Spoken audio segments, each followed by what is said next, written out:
来，给你们看看。Let me show you. Shanghai is a ghost town. There's nobody here even at 5 p.m.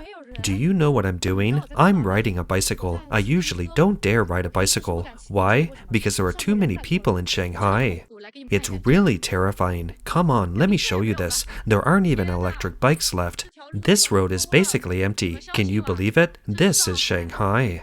Master Mei, a self-media personality, spent some time in Shanghai, Beijing, and Jinan, Shandong for work in January and February this year. He said that walking the streets of Shanghai, whether going to a restaurant for a bowl of noodles or to a supermarket to buy something, the most immediate feeling was an astonishingly small number of people. The streets of Jinan City were similarly deserted. For example, the area around Zhejiang Road Bridge and Fujian Road Bridge in Shanghai, less than a 10-minute walk from Nanjing Road Pedestrian Street, was once a bustling area of the old city, but now large areas of residential buildings are vacant, and many original residents have moved away. 你们看看我们上海市金山区 Look at Jinshan District in Shanghai. During the Chinese New Year, almost all the shops on the street are closed. There are hardly any people walking on the street, and no cars either. What's it like where you are? Even that snack shop next door, which should have been open during the Spring Festival, is closed. All the coffee shops, Hema stores, etc. are closed. The only stores left open are one or two small milk tea shops and fruit stalls. Most other stores are closed. There are cars on the street, but no people. Weird, isn't it? 来买年货了。 I come to buy New Year's goods, but it's a bit awkward. It's 5:30 now. Why is there no one at Sam's Club? Shouldn't it be bustling? There's not a single person. What's going on? There's really no one here. I come to the largest Sam's Club in Pudong, Shanghai, and probably even in Shanghai and the world, but there is really no one here. What's going on? Can anyone tell me? Why is nobody here? Really, nobody is here today. Is consumption downgraded to such a level these days? Does nobody buy New Year's goods anymore? 我记得2年前我在北京上大学的时候， I remember 2 years ago when I was in university in Beijing, I could earn $1,000 a month working part-time. But after graduation, my salary dropped significantly. I do not accept the salary drop, and the worst thing is that the workload is still 2 to 3 times what it used to be.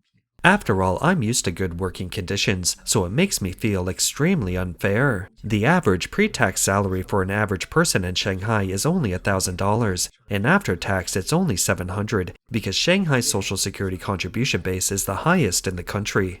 Therefore, families considering coming to Shanghai to find work after the new year should think carefully before doing so. Although the cost of living in Shanghai is low now and the environment is exceptionally good and clean, the work is speechless.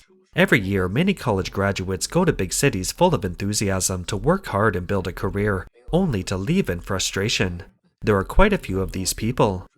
The blogger reminds those who have never worked in a big city before to be mentally prepared for hardship. In the past, it was often said that earning over $1,400 a month in first-tier cities wasn't difficult. That was indeed true, but that is a bygone era. Now it's extremely difficult. Now, only if you have exceptional experience and your position is irreplaceable, something others can't do, you might be able to earn over $1,400. Even so, employers will find ways to exploit you. If you don't want to do it, many others are willing to. The boss isn't short-staffed at all. 魔都经济竟然这样了。 The economy of Shanghai is really like this. I am here at the IFC Mall this weekend and truly shocked. At 2 or 3 p.m. on Saturday, there are hardly any people on the first floor. I used to never dare go to the IFC on weekends because there were always long lines at every store. Now, even the Evergreen Hermes store is empty. Looking at the cosmetics counters on the basement level, there are basically only staff members. My favorite French bistro is also closed. Their soufflés were super delicious, and it's right next to the Apple Store. What a pity for this location.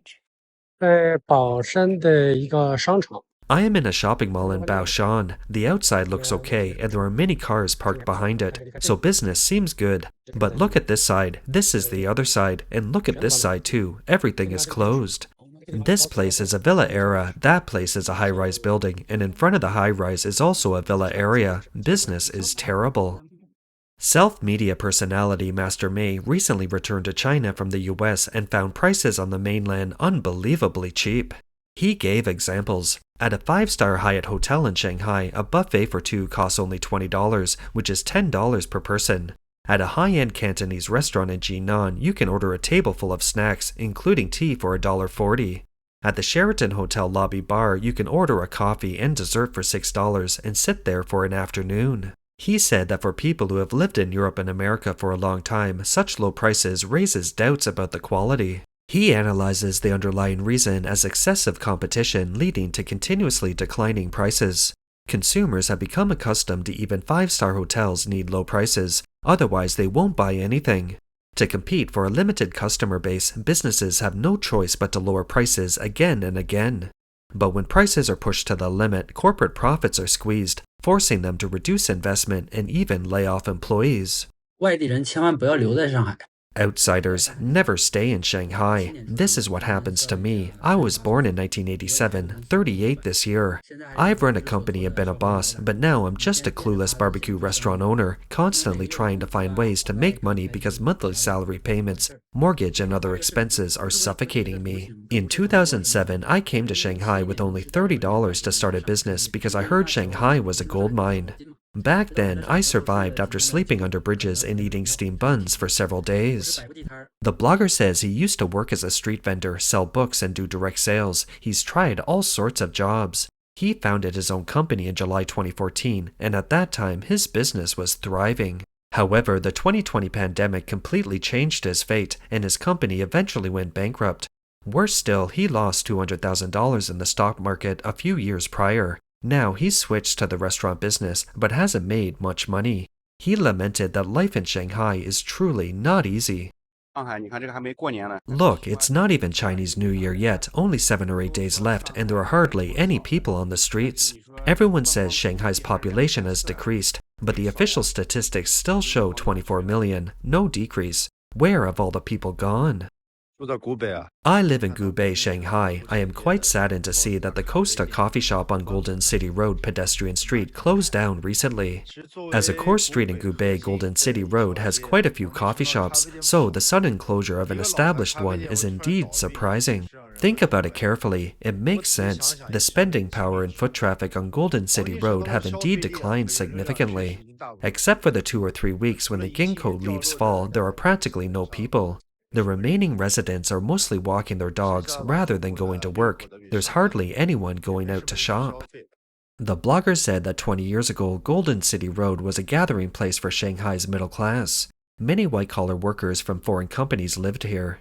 There were international schools nearby, as well as many high-end Japanese and Western restaurants. But what about now? Foreign companies have withdrawn en masse, and many wealthy families have chosen to immigrate. As for why Costa closed down, the reason is simple. This street no longer needs so many coffee shops. When the economy was good, people had no hesitation about a $6 cup of coffee. But now everyone hesitates. If they really want to drink it, they might as well buy a cup of Luckin coffee, which is more than half the price. 30岁沪漂为 I'm a Shanghai drifter, 30, a migrant worker, unmarried and childless. After being laid off, I can't find a job.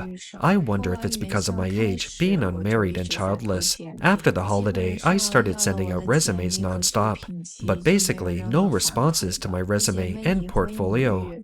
My sister is married and has children, and she said it's the same for her. The job market is really bad. If I really can't find a job, I might only be able to pin my hopes on setting up a street stall.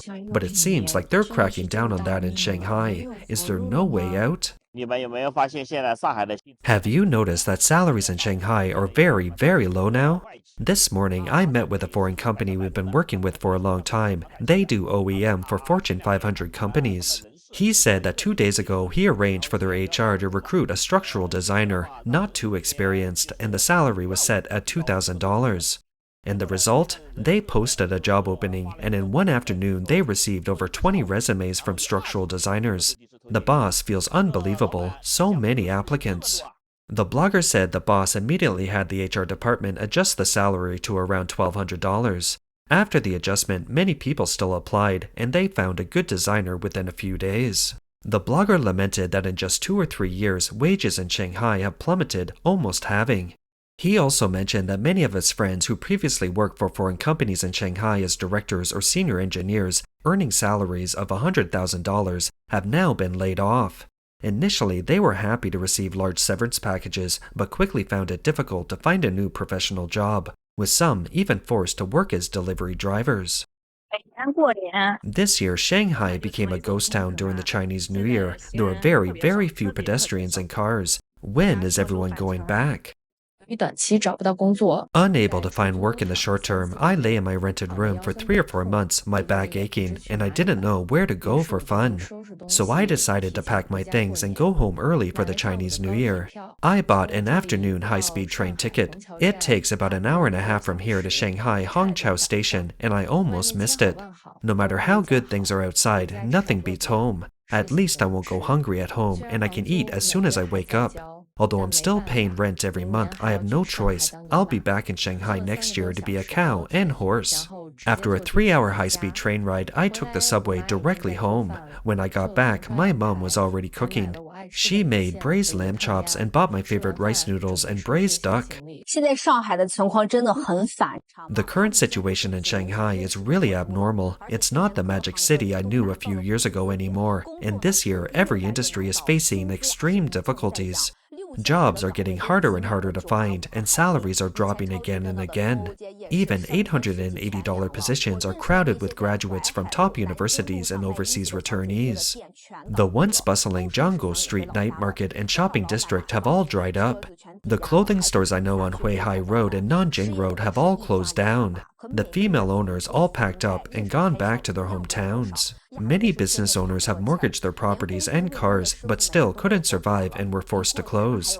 Unemployment is rampant, yet monthly rent, mortgage payments, and daily expenses remain unchanged. I feel many people have some misunderstandings about income in Shanghai. I told my friend that my monthly take-home pay is $700. My friend was shocked. $700? You have 3 cats in Shanghai. How do you survive? Everyone needs to understand that Shanghai is very large and it has suburbs. Those skyscrapers you know are in the city center.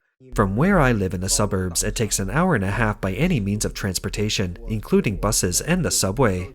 But it takes the same time, an hour and a half, to drive from where I live to Jiaxing City. So you can imagine what the suburbs I live in have to do with Shanghai. It's indeed part of Shanghai. The blogger said that his monthly take-home pay is about $700, rent is $300 because he shares an apartment, so he only pays half, and food expenses are less than $140, leaving him with about $400. He laughed and said that his monthly expenses are more than enough for food and drinks and occasional entertainment. Plus, he doesn't have a strong desire to spend money, so he can even save a little each month. Shanghai is really deserted. The subway stations are empty and the shopping malls are empty. Usually there are long queues for food, but today the shops are basically empty. I walked back and forth several times, just grabbing a bite. I don't know if the chefs are in a hurry to go home for the New Year, but the food isn't very good today. After eating, let's go to Sanfu. There are very few people at Sanfu today, hardly anyone. I want to buy a pearl earring, but I didn't see the style I wanted. From the 1st to the 5th day of the Lunar New Year, I opened shops for 5 days, and today's feeling is strong. Whether I knew them or not, everyone's asking me, why didn't you go home for the Chinese New Year? Alas, it's really sad. Do people like us just look like we're from out of town? Or is it that in everyone's eyes in Shanghai, shops like ours are basically run by people from out of town? Are there no local Shanghainese doing business? Or rather, are there no local Shanghainese doing business like ours? Let's discuss it in the comments section. Happy Chinese New Year! Look at Shanghai now. After the holiday, there's hardly anyone around. Today is the 6th day of the Lunar New Year. It's 7:45 a.m. and this is usually the busiest street. This street is usually packed with cars and people, but look, there are no cars and no people. See? There are hardly any cars on the S20 Outer Ring Road. If Shanghai didn't have migrant workers, would the situation be the same? Brothers, I recently saw a video about Shanghai saying there are very few people in Shanghai now, much fewer than a few years ago, because everyone has gone abroad. Actually, they say that many people left 4 or 5 years ago. For example, so-and-so went to the US and so-and-so settled in Australia, saying that the information cocoon is very serious now. Is that really true? Are so many people leaving? Has Shanghai become a ghost town? Even this 24-hour convenience store in Shanghai can't stay open.